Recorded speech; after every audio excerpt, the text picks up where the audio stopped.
feel like I learned a lot because before I went there, a lot of my studies is sort of indirect. I listen to I listen to a recording, or I listen to read a book, you know.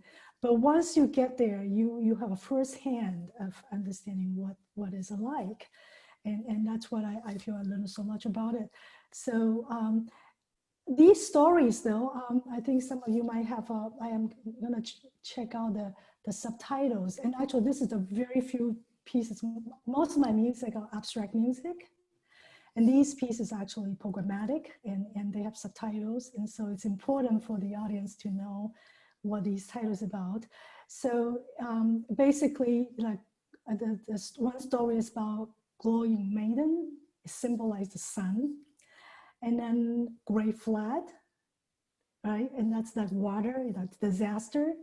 And then descending shaman, which, you know, they don't have a doctor at the time. And those, you know, legends, the shaman is the one providing the health, well-being, and everything. And then headhunting, which is pretty gruesome. But on the other hand, it's interesting.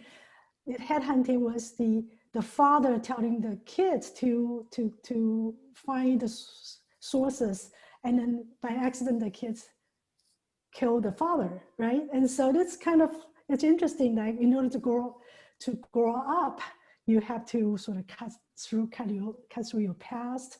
And that's like a really interesting story in the indigenous people. And then they become ascending stars, right?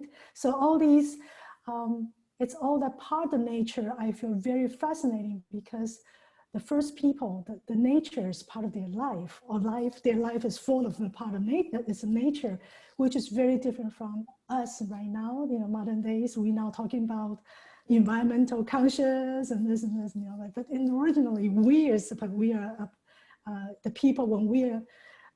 I'm sure even in Western, the nature is always part of us, and we are away from it so long.